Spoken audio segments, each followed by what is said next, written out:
എല്ലാവർക്കും നമസ്കാരം. നാളെ മദേഴ്സ് ഡേ ആണല്ലോ. അതിനെക്കുറിച്ച് യൂട്യൂബിലൊക്കെ കുറേ കണ്ടു. അപ്പം ഞാനും വിചാരിച്ചു എൻ്റെ കൂട്ടുകാർക്ക് വേണ്ടി കുറച്ച് കാര്യങ്ങൾ പറയാമെന്ന് വെച്ച്. കുടുംബത്തിനും സമൂഹത്തിനും വേണ്ടി അമ്മമാർ നൽകുന്ന നിസ്വാർത്ഥമായ സംഭാവനകളെ ഈ ദിവസം സ്മരിക്കുന്നു. ചരിത്രം പറയുന്നത് പുരാതന ഗ്രീസിൽ അമ്മമാരെ ആദരിക്കുന്ന ആചാരമുണ്ടായിരുന്നു അത്രേ. പിന്നീട് അത് അമേരിക്കയിലാണ് പിന്നീട് അതിൻ്റെ മദേഴ്സ് ഡേയുടെ തുടക്കം. അത് പിന്നീട് നമ്മുടെ കേരളത്തിലേക്കും എത്തി എന്ന് പറയുന്നു. വാക്കുകൾക്കും അതീതമാണ് അമ്മ, അല്ലേ? പക്ഷേ ഇപ്പോഴത്തെ തലമുറ അമ്മമാരോടുള്ള അവരുടെ പെരുമാറ്റം കാണുമ്പോൾ എന്തെങ്കിലും പറഞ്ഞാലോ എന്ന് തോന്നിയിട്ടാണ്. കുട്ടികൾക്ക് ചെറുപ്പത്തിൽ തന്നെ പഠിപ്പിച്ചു കൊടുക്കണം ഗുരുക്കന്മാർ.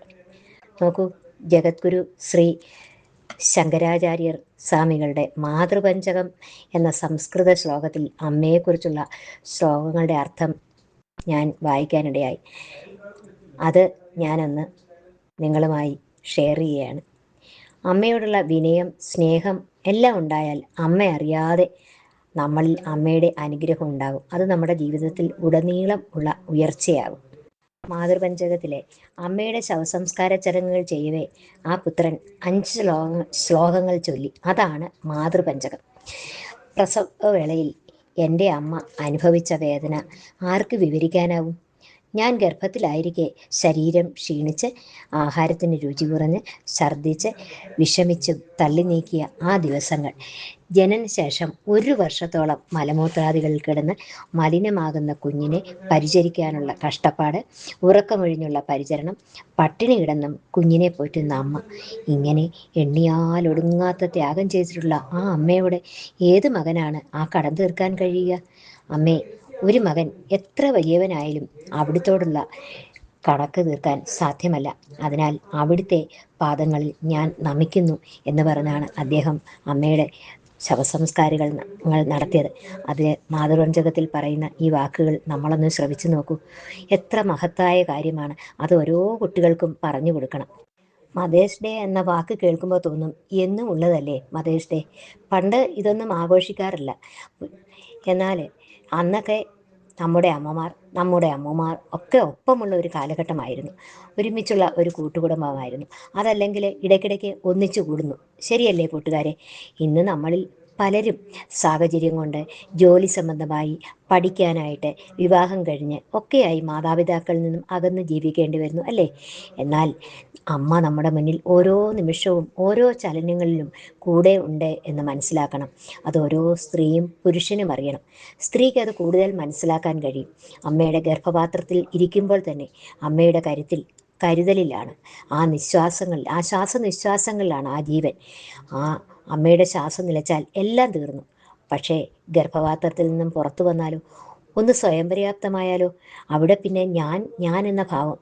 അമ്മയിൽ നിന്നാണ് ഇത് നിന്റെ അച്ഛനാണെന്നറിയുന്നത്. ആദ്യ ഗുരുവും അമ്മ തന്നെ. ദൈവത്തെ അറിയുന്നതും ലോകത്തെ അറിയുന്നതും അമ്മയിലൂടെ. ആ അമ്മയെ അറിയാൻ, ഓർക്കാൻ ഒരു ഡേ എന്ന് പറയാൻ കഴിയുമോ? ആ വികാരം, അനുഭൂതി അനുനിമിഷം നമ്മളിലൂടെ കൊണ്ടിരിക്കുകയാണ്. അതിന് കാലമോ ദേശമോ സമയമോ ജാതി മതഭേദമോ ഒന്നും തന്നെയില്ല.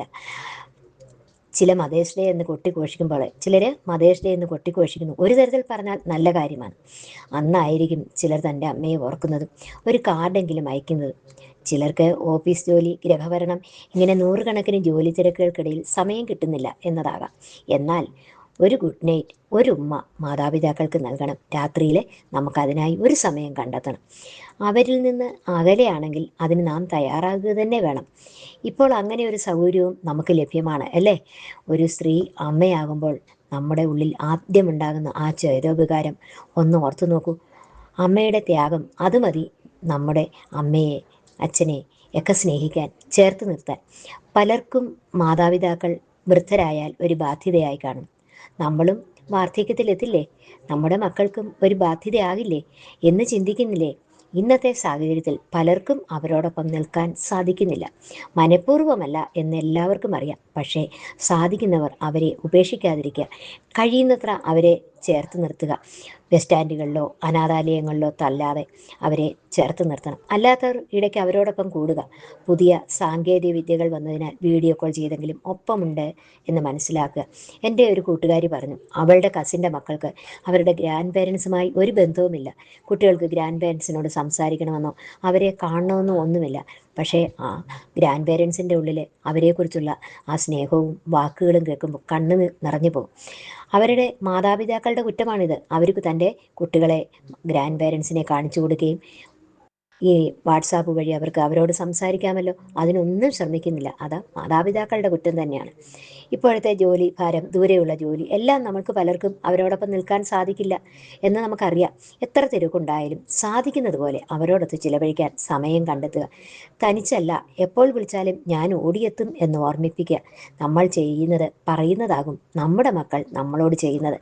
നമ്മൾ പലപ്പോഴും പറയും, നമ്മുടെ മക്കൾ അടുത്തില്ലെങ്കിലും വിഷമമില്ല, അവർ നമ്മളെ നോക്കിയില്ലെങ്കിലും കുഴപ്പമില്ല, ഹോം നേഴ്സ് ഉണ്ടല്ലോ, അല്ലെങ്കിൽ റിട്ടയർമെൻറ്റ് ഹോം ഉണ്ടല്ലോ എന്നത് ശരിയാ.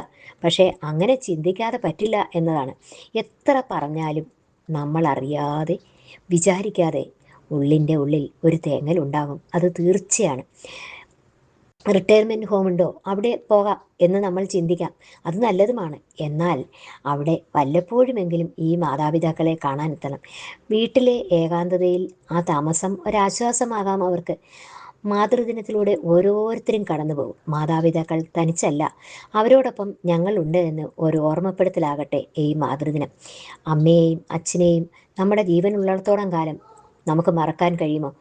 നമ്മളെ നാമാക്കി അവരോട് നാമല്ലാതെ ആരോടാണ് നാമല്ലാതെ ആരാണ് അവരോട് നമ്മുടെ കടമ ചെയ്യുക? നമുക്ക് കടപ്പാട് അത് ജീവിച്ചിരിക്കുമ്പോൾ അവർക്ക് നൽകുന്ന ഊഷ്മളമായ സ്നേഹബന്ധമാണ്. തലമുറകൾ കൈമാറട്ടെ ഈ പുണ്യം.